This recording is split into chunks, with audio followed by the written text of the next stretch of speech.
Shame thrives in secrecy. So let's talk about it. My name is Dr. Jillian Riggert, and I'm the host here on A Life True to You. Toxic shame is causing so many people to suffer. And only recently was I able to identify it in my own life and say its name. Shame thrives in secrecy, silence, self-judgment. And I was unable to speak the things that I felt so much shame about, even in private therapy appointments. So this past week, I breathed. I mustered up the courage to share something that I had so much shame about, and the internal shame voice was giving me all the reasons not to let it come out of my mouth. I literally felt like someone was holding my mouth closed. And the thing I was shamed about, an eating disorder behavior, not being able to stop weighing myself. I felt childish. And when I feel childish, that brings more shame because I was taught it's important to be mature. Weighing myself compulsively had a role in my life. I would do it when I was extremely anxious. For the past week, I have avoided leaning on that behavior, and I sat with the emotion that came up. But even more so during that appointment, when I stated what I felt resistance to share, I felt this overwhelming emotion come into my body. I looked down. I felt unable to continue. My brain felt like it went offline. I wanted to vomit. I felt like I was childlike. I had a lot of judgment around that. I felt so much shame. But rather than distract myself this time and lean on the behaviors that I'm in therapy to try to reduce, I sat with the feeling. And the interesting thing about feelings is there's this phenomenon called state-dependent memory, where when we're feeling a certain state, it's easier to recall other times where we felt that way. I allowed myself to connect with the shame, and I was reminded of all these other times I felt that way. And because I've been exposed to internal family systems, I thought, what if I could just offer myself, my past self, in those moments of shame, self-compassion? So in the memories, I went back and I offered myself at all the stages of ages that I was compassion, the protection and reassurance I couldn't give myself at the time. I think it's taken me quite a long time to be able to look shame in the face, because before I did, I needed to have a community that loved me for who I truly am. I needed to develop self-compassion, and I needed to know I could trust myself to keep myself safe. When we look shame in the face, it often gets worse before it gets better. We can get very angry at the people who contributed to our pain. If we don't have a way to sit with that and transform it into something useful, we might cause harm to ourselves and others. Shame is very painful. That's why many of us want to avoid it at all costs. Shame has an evolutionary role. Healthy shame is supposed to help us to see when we are acting morally inappropriate so that we can get back in line to be part of our community and not get rejected. However, toxic shame often develops following trauma.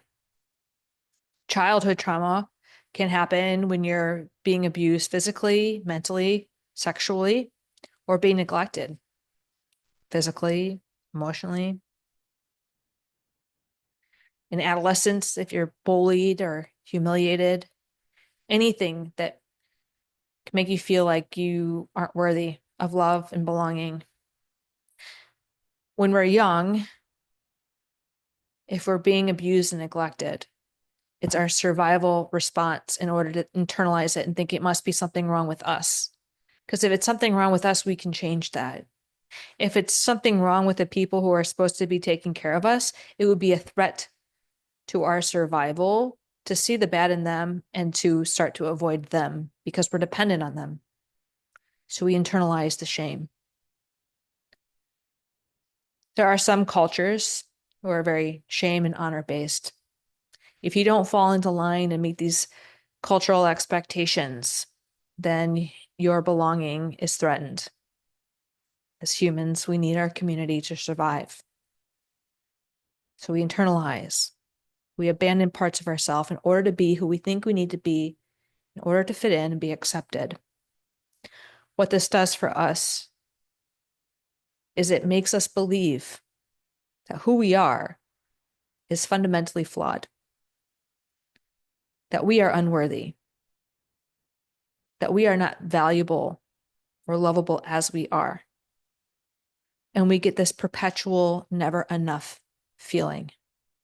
In order to try to escape those feelings, we might latch on to achievements or being perfect, hoping that once we achieve a certain thing, certain performance outcome, once we're just perfect enough, we will earn love, we'll be worthy, we'll be enough. But that just sets us up for a vicious cycle. Because we can never obtain perfection, we maintain a gap between who we think we need to be and where we are. And within that gap lives shame. So what do we do about it? Shame thrives in secrecy, isolation, and judgment. I'm here to speak its name. Often I have provided my insecurities, things I was ashamed about. I've stated my concerns to the people who further shame me. So the caveat to sharing is making sure that we're sharing with people who can provide empathy, compassion, non-judgment. So the greatest risk is in exposing our shame is being further shamed. And that validation, oh gosh, it's true, I am unworthy, I am unlovable. For ourselves, it's important to examine the thoughts that are contributing to that shame. Is it warranted? Are you truly doing something bad that you're so morally corrupt? Your shame may convince you that yes, you are fundamentally flawed. So it's important to have an outsider's perspective, sharing what you're ashamed about to somebody who can provide you empathy and give you an outside perspective and evaluation. Self-compassion has allowed me to develop enough self-trust to sit with the shame, to challenge it. I feel like my shame self lives right here, and my self-compassionate self talks to it. Now, you can think many things about that, but I choose to subscribe to the IFS approach and knowing that we have multiple parts to ourselves that can talk to each other. And each part has a role. My shame self had a role at some point in my life to protect me. It led me to believe that something was fundamentally wrong with me. Because if it's wrong with me, I have control over fixing it. As I examine where I developed shame, I've noticed the anger come up. I've noticed at times where it was so painful that my pain became a projection on others. I own that.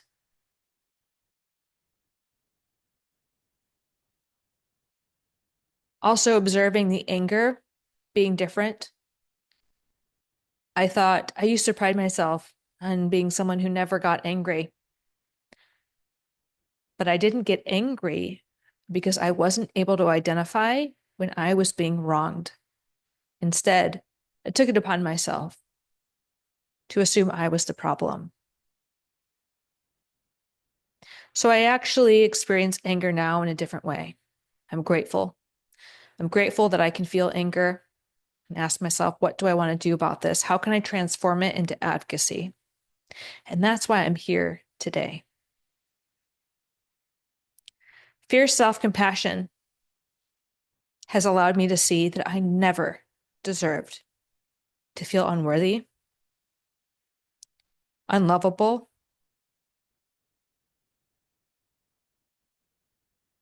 those thoughts, those beliefs that have contributed to years of feeling like a burden and of wondering if there was any point to continue living. None of us deserve to feel that way. I'm here to see you, to walk with you, to support you with compassion, curiosity, and non-judgment. I'm here to speak my truth and speak shame's name, knowing that the internet is not the kindest place. I'm willing to take that risk, that not all comments will be kind. And if you need support in processing through your toxic shame, I do advocate that you make sure you talk about it with someone who you know you can trust to provide you with compassion and safety to help you process through without further shaming you. In another video, I'll talk about the relationship between perfectionism and shame. And as we explore shame, I want to prepare you for what I experienced and what's talked about with both shame and self-compassion is once we start to explore it, things often get worse before they get better. There's a phenomenon called the backdraft in fires, where when you have an enclosed fire and you open a window and the oxygen comes in, it can actually increase the flames and the smoke coming at you. That's what I experienced when I started to learn and lean into shame and also self-compassion. So if you weren't offered a supportive environment always growing up and self-compassion's new for you, you might notice some resistance to it. You feel maybe you're unworthy of receiving self-love and have judgment about providing yourself. Our society often makes it feel like loving ourselves is selfish.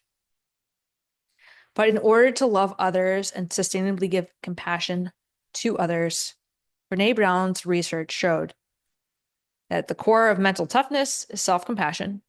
In order to sustainably give compassion to others, we need to set firm boundaries.